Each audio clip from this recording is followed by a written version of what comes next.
This story is not my own. I have been trusted by the person whose story it is to tell it to you, that you may avoid the suffering they have endured. This story is about curiosity, spirituality, and consequence.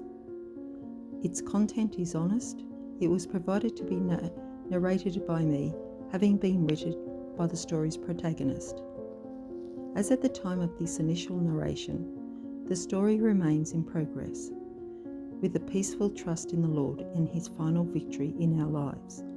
The end as yet unknown, unlived and unwritten. But its message is too important to wait for resolutions. The testimonial is being recorded to serve as a warning about the reality of demons, the torment of demonic possession, and the way one can find oneself in the iron-fisted grip of Satan and his wretched minions without ever having willed it to happen. Indeed, such a thing can happen, even to one who believes these things impossible.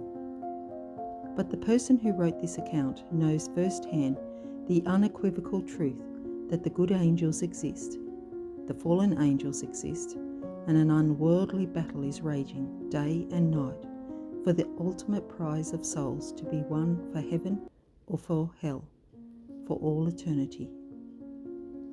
Opening yourself up to Satan and his demonic legions is easier than you may think. The most efficacious methods involve exercising curious participation in occult and pseudo-spiritual activities that many in our modern world believe to be half-baked, harmless and humorous. But Satan will accept any invitation into your life that you offer him, whether or not you know it. It is he you are inviting in. Once he is invited in, he can cause havoc in a person's life, even on rare occasions, to the point of possession, and he will not go easily or quietly.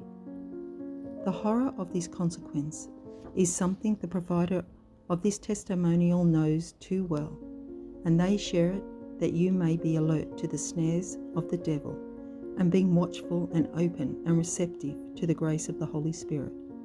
You may avoid his snares and his traps. The story goes like this. Growing up, life was difficult on account of my family being very poor. I lived in a country where pagan practices were commonplace and the Catholic population was very small.